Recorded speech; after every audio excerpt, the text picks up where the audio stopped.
Have you ever been shocked by the price of something while you were out shopping? I have. I've picked up a piece of clothing I liked in a department store, only to look at the price tag and feel my breath catch in my throat. Of course, for some people, that amount of money might not be much, but for me, it felt like something from another world. The protagonist of today's story is the same.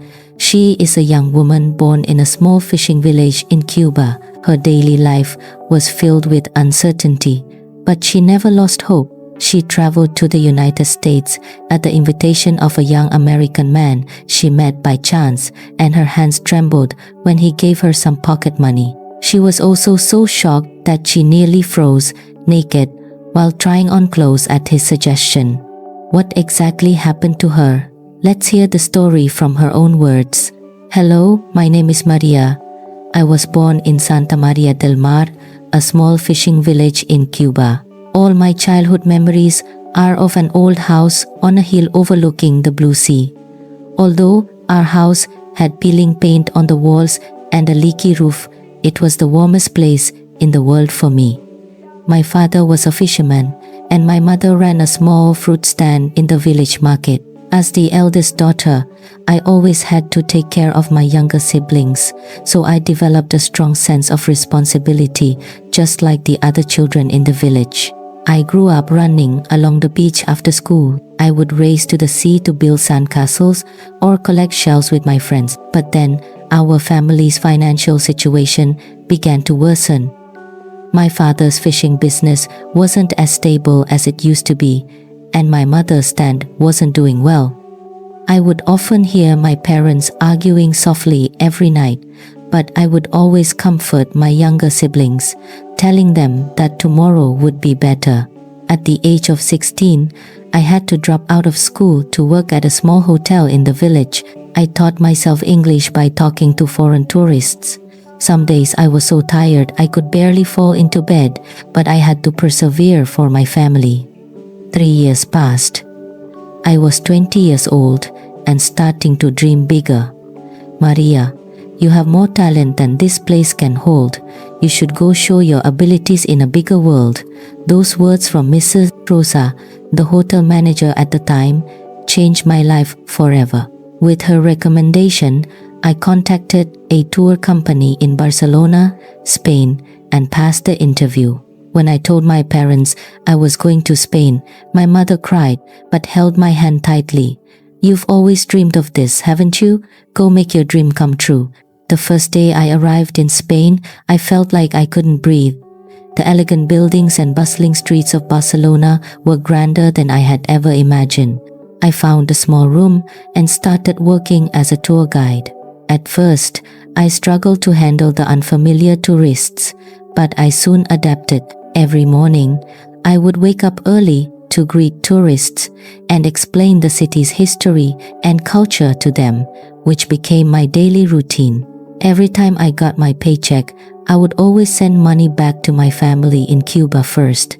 After sending tuition for my siblings and living expenses for my parents, I didn't have much left, but I felt proud. Sometimes I would lie in bed alone and think of the star-filled night sky in Cuba, but I would quickly return to reality and prepare my tour plan for the next day. 2 years passed. I had become an experienced guide who knew every corner of Barcelona. That day, as usual, I was leading a small group of tourists through the Gothic quarter. We were heading towards the beach on a bright spring day. Everyone, if you follow this path, you'll reach Barceloneta Beach.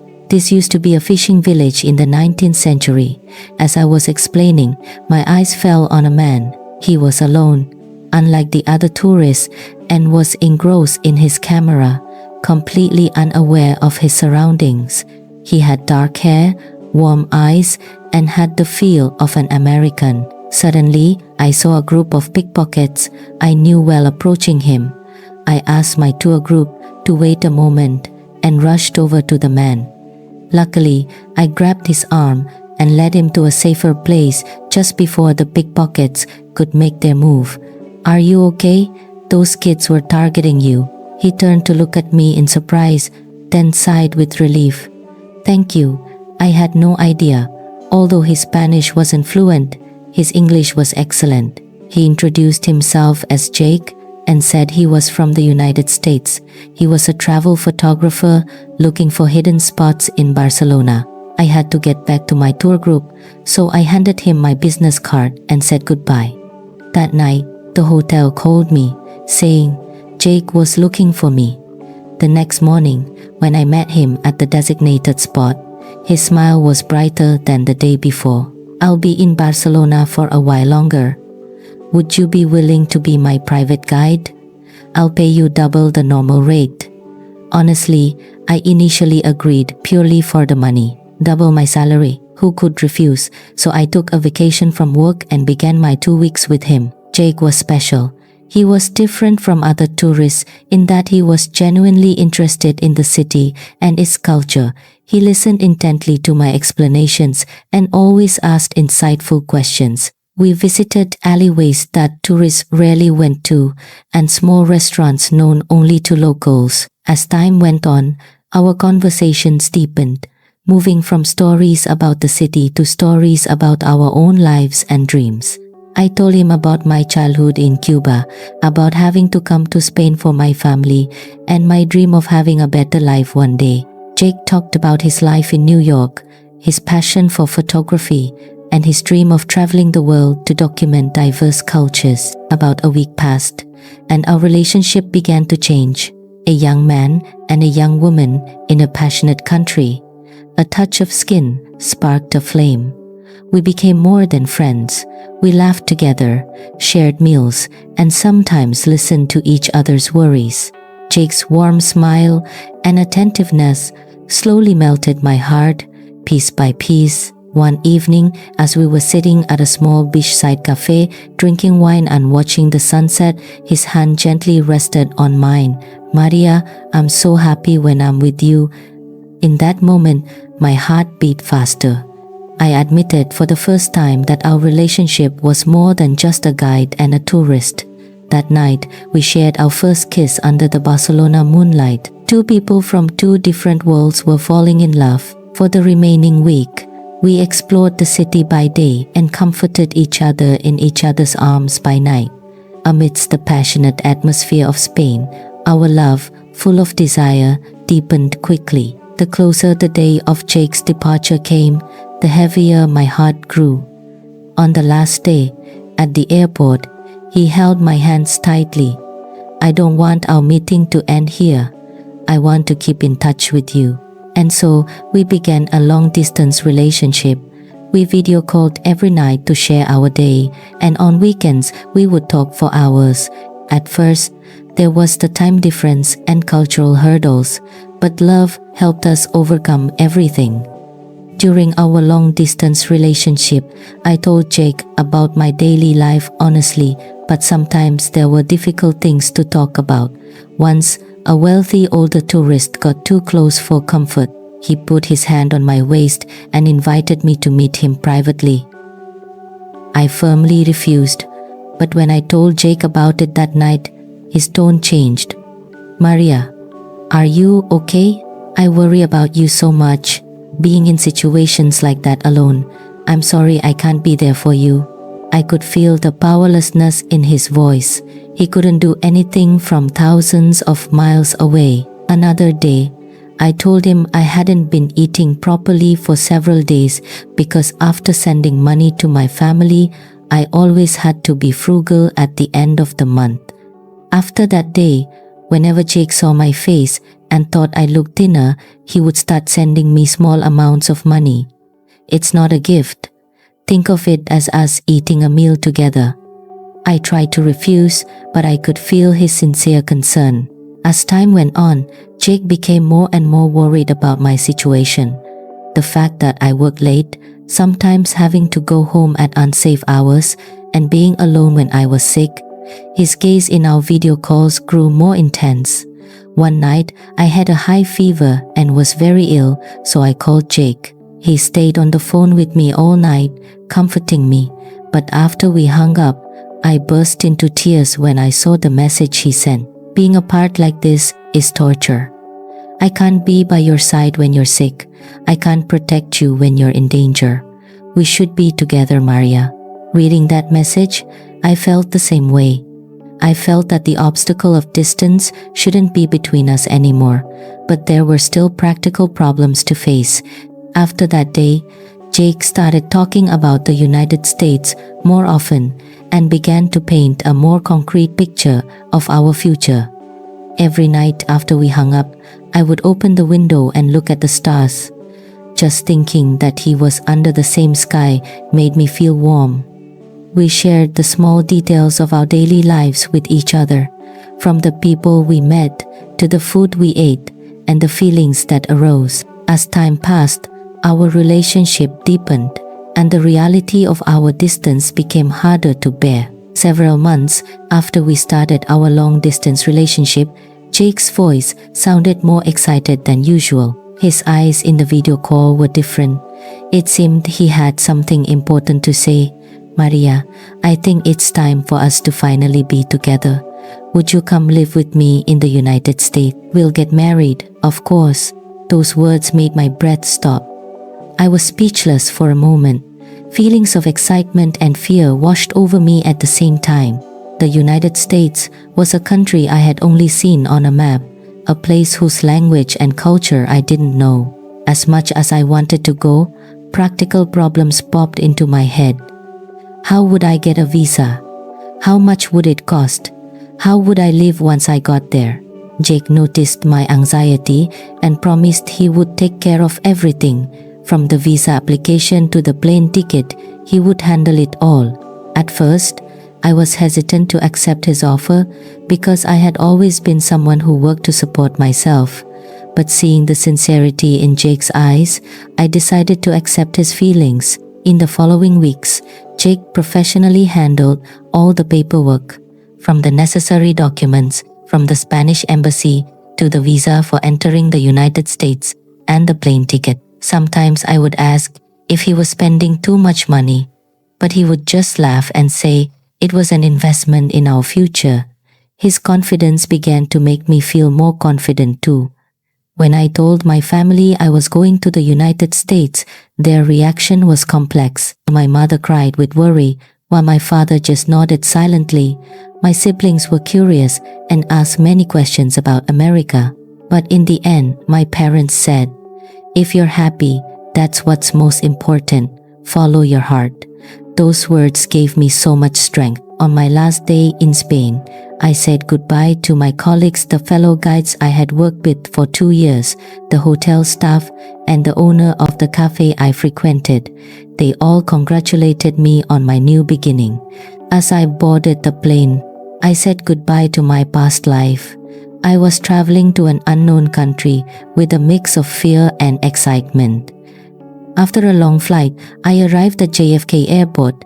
As I walked out of the arrivals gate, exhausted, I saw Jake standing there with a bouquet of flowers. In that moment, all my fatigue vanished. His face, which I was seeing again after months, was clearer and warmer than in our video calls. As I fell into his arms, I realized this was real. "Happy birthday, Maria." It was then that I remembered it was my birthday. I had been so busy with travel preparations and the flight that I had completely forgotten. When I looked at him in surprise, Jake laughed playfully. "I deliberately booked the flight to coincide with your birthday. I wanted your first day in America to be a special one." Those words touched my heart. I was impressed by his thoughtfulness once again. Leaving the airport, I saw the United States for the first time and was amazed. The vibrant movement of people, the bustling streets, and the modern buildings, everything seemed new and exciting. The drive into Manhattan in Jake's car was like a journey into a city that never sleeps. Skyscrapers and neon signs illuminated the night, which was still full of energy. Jake drove while pointing out various landmarks visible from the window. I could only absorb this new world with wonder. Jake's apartment in Midtown was more spacious and modern than I had imagined. A tidy living room, a large kitchen, and a view of the New York skyline from the window. Jake showed me to the bedroom and helped me with my suitcase. He knew I was tired from the long journey, so he had prepared a simple dinner. Even though it was a taste I had never tried before, it was a warm and comforting meal. After dinner, we sat on the sofa and talked. Jake explained the plan for the next day. He said that for the first little while, I should just adjust to life in America, and then we could slowly look for a job for me. I thanked him for his concern, but deep down, I felt uneasy about being financially dependent on him. The next morning, as Jake was getting ready for work, I prepared a simple breakfast for him. Although it wasn't American food, I made Spanish-style toast and fruit. Jake ate it with relish and thanked me. Get some lunch and maybe go to a cafe around here. You must have been exhausted yesterday, so take it easy today, he said, pulling a few $20 bills from his wallet and handing them to me. I took them without thinking much, but when I saw the amount, I was shocked. When I calculated the exchange rate, it was equivalent to what I earned in a month in Cuba, and this was just pocket money for one day's lunch and a coffee. This is too much, I said. Jake shrugged and laughed. Spend it. If it's not enough, I'll give you more. He said it so casually, but to me, it was a staggering amount of money. After Jake left, I sat there for a long time, staring at the money and thinking. I couldn't believe a person could spend so much on lunch. In Cuba, this amount could feed my entire family for a month. I gathered my courage and went outside. Exploring the area around the apartment, I found that everything was bustling and vibrant. I looked at the various shops and went into a convenience store. I was shocked again when I saw the price tag. A bottle of water cost as much as a day's worth of food in Cuba. But out of curiosity, I continued to browse. When it was time for lunch, I went into a nearby diner. I looked at the menu for a long time, thinking hard. The words were familiar, but the prices were so high. Finally, I pointed to a dish that other customers seemed to be ordering a lot. It was a cheeseburger and fries. Even though it was a taste I'd never had, it was surprisingly delicious. After lunch, I went into a nearby cafe and ordered an Americano. I sat by the window, watching the street and thinking. Everything here was different from the world I had known. The clothes people wore, the shape of the buildings, the hustle of the streets, and most importantly, the cost of living. I began to worry if I would ever be able to adapt. In the afternoon, I received a text from Jake. He said he would meet me after work to buy me a birthday present. I said it wasn't necessary, but he insisted. When we met at the rendezvous point, Jake looked tired, but when he saw me, he smiled brightly. What kind of clothes do you want? Now that you're living in America, you need some new things, he said, leading me to a department store. The bright lights, the luxurious atmosphere, and the countless brand name stores, I was too stunned to speak. Jake browsed through several stores and then stopped at one particular designer boutique. The clothes in here are nice. Go ahead and pick something. I cautiously looked at the clothes. Everything was so elegant and beautiful. Jake picked out a few outfits and handed them to me. I went into the fitting room to try them on, but as I was about to take off my clothes, my eyes caught the price tag. When I saw the numbers, my hands started to shake. It was an amount of money that would have taken me months to earn in Cuba. I almost walked out of the fitting room naked without even realizing it. I composed myself, hung the clothes back up, and walked out of the fitting room. Jake asked with an expectant look, "What's wrong? Didn't you like them?" "I can't accept them. They're too expensive." My words seemed to surprise Jake for a moment, but he soon smiled gently. "It's okay. Just pick one you like. This is a birthday gift from me for the Maria who gave up everything to come to me in America." Those words brought tears to my eyes. It wasn't just about the price of the clothes. It was the moment I realized just how far apart the world I came from and the world I was now in really were. Jake noticed the tears welling up in my eyes and quietly took my hand. "It's hard, isn't it? Everything is so unfamiliar." His understanding words made it impossible for me to hold back my tears any longer. They streamed down my cheeks. Jake held me quietly, and in his arms, I was able to temporarily let go of all my confusion and fear. We left the department store and went to a quiet cafe. I drank a warm tea and slowly calmed down. My new life in America had just begun. It was a new adventure filled with both anticipation and fear, but I felt lucky to have Jake by my side.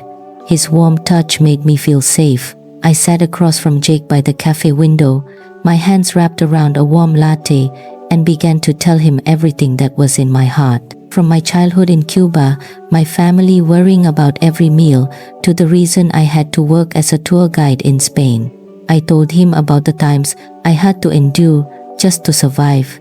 And now, I confessed the fear and confusion I felt in this unfamiliar land. It's too different here. Everything is so fast, chaotic, and expensive. Sometimes I feel like I can't breathe. I don't know if I'll ever fit in here. Jake listened to my story until the end. His eyes were not filled with judgment, but with understanding and warmth. When I finished speaking, he thought for a moment and then finally spoke. "Maria, you came here on a fiancé visa. The first step is to get you comfortable. And then once we're married and have your green card, you can work legally. I will help you with everything." His words gave me hope, but at the same time, I felt anxious. The thought of being completely financially dependent on him made me uncomfortable. But Jake held my hand tightly, as if reading my mind. "That's the rule here. If you work illegally and get caught, you could be deported. For now, just focus on getting settled. In the meantime, just be with me. I will take care of everything you need." Some time passed, and eventually I was legally able to work. During that time, I heard that a Spanish restaurant owned by one of Jake's college friends was hiring a server. It was a high-end Spanish restaurant in the heart of Manhattan. Confident that I could work legally, I went for an interview. On the day of the interview, I wore a new outfit Jake had bought for me and went to the restaurant, feeling excited. The interior was decorated in a style that perfectly reflected the atmosphere of Spain. I felt an indescribable sense of familiarity. Miss Davis, the owner, greeted me warmly as Jake had arranged. The interview proceeded in a more relaxed atmosphere than I had expected. "I hear you used to work as a tour guide in Spain. Our restaurant tries to present authentic Spanish cuisine. It would be great if you could also share stories about the food with our customers." The owner's word put me at ease. This was my area of expertise. During the interview, I enthusiastically talked about the food culture of different regions in Spain and the local experiences I had. I also explained the differences between Cuban and Spanish food. The owner was very interested in my stories and decided to hire me on the spot. "Can you start tomorrow? You can start with simple serving tasks at first, and then gradually take on the responsibility of explaining the dishes." On my first day of work, I was filled with excitement and nervousness. Most of the other staff were American, but there was also a Spanish chef in the kitchen. Everyone welcomed me warmly. Although there was a language barrier, we were able to communicate through our shared topic, food. The first few days were really tough.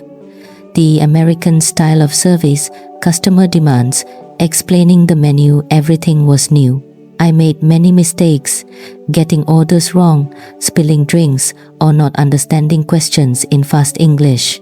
Every time that happened, the other staff would help me, and Mr. Davis would watch over me with patience. After work, when I got home, I would tell Jake everything that had happened that day. Sometimes I would cry out of frustration, but Jake was always by my side. He would teach me simple English phrases, and we would practice vocabulary commonly used in the restaurant together. "Just take it one step at a time. You've already shown great courage." With Jake's encouragement, I slowly grew every day. After 2 weeks, I was comfortable with basic serving tasks and could have simple conversations with customers. The owner loved how I explained the menu in Spanish, especially when I shared local stories with customers interested in Spanish food. Their reactions were very positive. The stories Maria tells make the food taste even more special. A month passed, and payday arrived. Mr. Davis handed me an envelope saying, "Thank you for your hard work." On the way home, I clutched the envelope tightly.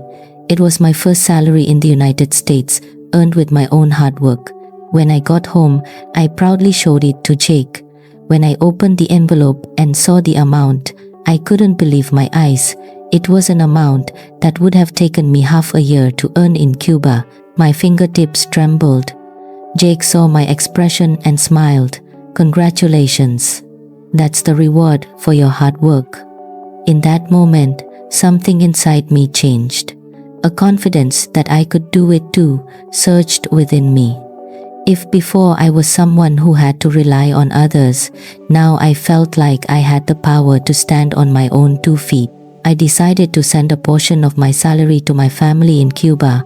I wrote them a long letter telling them in detail about my life and work in America. Work at the restaurant became more and more enjoyable. My role expanded. I got involved in developing new menus and organizing Spanish wine tasting events. Mr. Davis valued my opinions, and this boosted my self-esteem. My English skills also improved steadily. I learned new expressions every time I talked to customers, and after work, Jake would help me study. My relationships with my colleagues also deepened. At first, there was a sense of distance due to cultural differences and language barriers, but over time, we grew to understand each other more, especially Jenna, who worked on the same team. She taught me so much about American culture, from social etiquette to popular TV shows. I adapted to life in New York quickly. When I received my second paycheck, I decided to buy myself a small gift, a beautiful scarf I had been eyeing for a long time. Previously, it was a price I couldn't have imagined, but now I couldn't believe I could buy it with my own hard work. Every time I wrapped the scarf around my neck and looked in the mirror, I realized how much I had grown. About 3 months after I started working, I had become an important member of the restaurant. Whenever there was a new menu, they would ask for my opinion, and I even started teaching simple phrases to staff who wanted to learn Spanish. The fear and confusion I felt when I first arrived in the United States had now turned into confidence and a sense of belonging. One evening, Jake brought some colleagues to the restaurant. When he saw me confidently explaining the menu and recommending wine to them, his eyes shone with pride. On the way home after work, Jake held my hand tightly. "You're really amazing. I never thought you would adapt and grow so quickly." His words warmed my heart. It wasn't just about earning money. I now felt that my own value was being recognized. I felt like an independent person who could stand on my own, not someone who had to rely on anyone else. Although I had started with his help, I was now moving forward with my own strength, one step at a time. Sometimes I would video call my family in Cuba and tell them about my life in America. My mother, who used to worry, was now at ease seeing my bright face. My siblings would ask many questions about American culture with curiosity, and I would answer with pride. I was able to send them more and more money. "Sis, you sound like a real New Yorker now." I would laugh at my sister's joke, but there was some truth to it. I was now finding a balance between two cultures.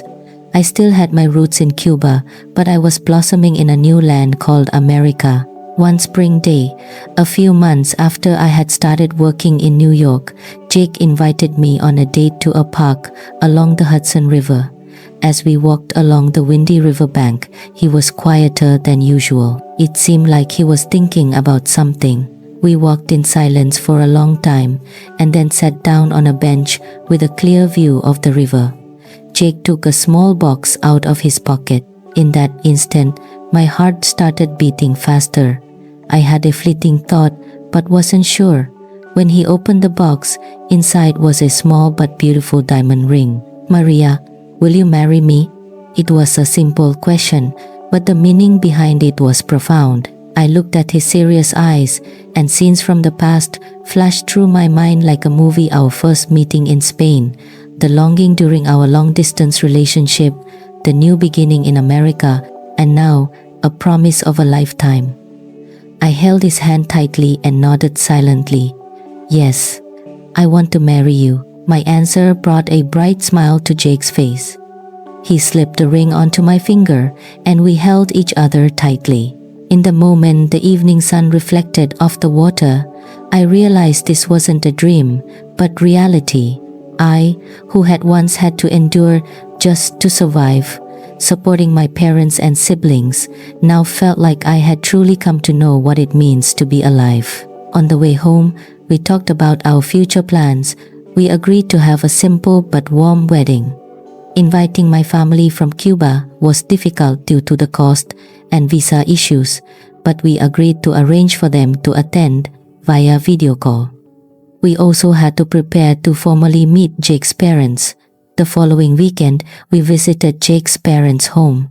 I was very nervous because it was our first time meeting, but they welcomed me more warmly than I had expected. His mother, especially, held my hands tightly and welcomed me. My son loves you so much. From now on, think of this as your home and be comfortable, dear. Those words made me feel relieved and grateful. Experiencing the warmth of a family in a foreign country was a special experience. When we announced our engagement during lunch, his parents were overjoyed and congratulated us. His father smiled quietly and proposed a toast, while his mother's eyes turned red. May you both be happy, stay by each other's side, and love each other for a long time. That evening, Jake's mother called me into the kitchen and taught me how to cook an American dish. She showed me how to make her signature apple pie. Although we couldn't communicate perfectly through language, it was a moment where we understood each other through cooking. I learned another form of communication as I followed her instructions. The wedding preparations went faster than I thought. American wedding culture was very different from Cuban culture. There were many ceremonies and traditions I had never heard of. But with the help of Jake and his family, as well as my colleagues from the restaurant, I was able to prepare everything one step at a time. When I put on my wedding dress and stood in front of the mirror, tears welled up in my eyes. The girl who grew up in a small fishing village in Cuba was now a bride in the United States. The night before the wedding, I video called my family in Cuba. My mother cried when she saw me in my wedding dress. My father, uncharacteristically emotional, congratulated me. My siblings were excited and asked many questions. I introduced Jake to them and told them they could join the wedding via video call the next day. I'm so happy to see you happy, even though I can't be by your side. I feel that you found a good man. My mother's words made me cry. Even though we were physically far apart, our hearts were close. After hanging up, I leaned on Jake and cried for a long time. He just quietly rubbed my back.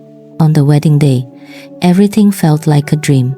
In a small but beautiful venue, Jake's family and friends and my colleagues had gathered, and there on a laptop screen was my family in Cuba. It was a moment where two different worlds connected as one. When we said our vows together, I felt that this was the beginning of a new chapter in my life. We decided to honeymoon in California. Even though it was in the United States, it was a place where we could experience beautiful nature and a different atmosphere. Looking at the ocean, I was reminded of the beaches in Cuba, but now the feeling of gratitude was stronger than nostalgia. The view from the cliffs as I walked with Jake was like seeing a new horizon in my life. After the wedding, we continued to live in the apartment in Midtown. I kept working at the restaurant, and Jake was about to get a promotion at his company. Our new daily life began to settle. We would wake up together in the morning, have coffee, and go to our respective jobs. In the evenings, we would share stories about our day. They were simple but happy times. Every week, Jake's parents would visit and teach me about American culture and food. His mother, in particular, was very interested in my learning to cook. She taught me everything meticulously, from making classic sauces to baking bread. At first, I wasn't very good, but over time, my skills improved. And every time I saw Jake eat the food I made with such enjoyment, I felt proud. Maria's pie is even better than my mom's. Jake's joke would make his mother laugh and pat my shoulder. In that moment, I felt the warmth of truly being part of a family. In this new family relationship that began in a foreign land, I found a sense of belonging and stability. Several months after the wedding, Jake proposed a new idea to me. He suggested inviting my family from Cuba to visit the United States. I thought it would be difficult due to the cost and visa issues, but Jake had already gathered a lot of information: the visa application process for Cubans entering the United States, the necessary documents, and the estimated costs.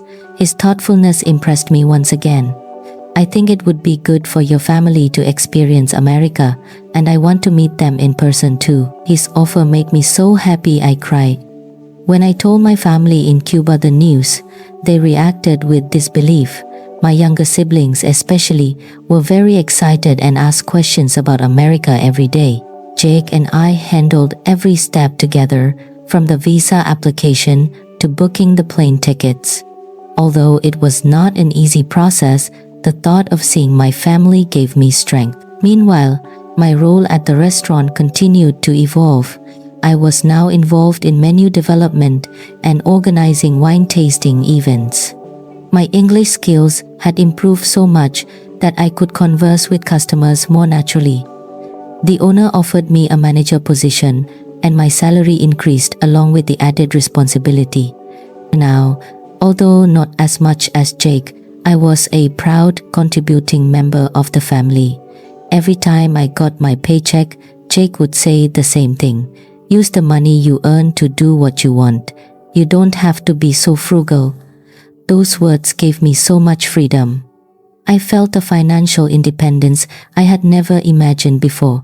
With the money I saved, I was able to help pay for a portion of my family's travel expenses to the United States, which was a great source of pride. The day my family from Cuba arrived in the United States was truly special.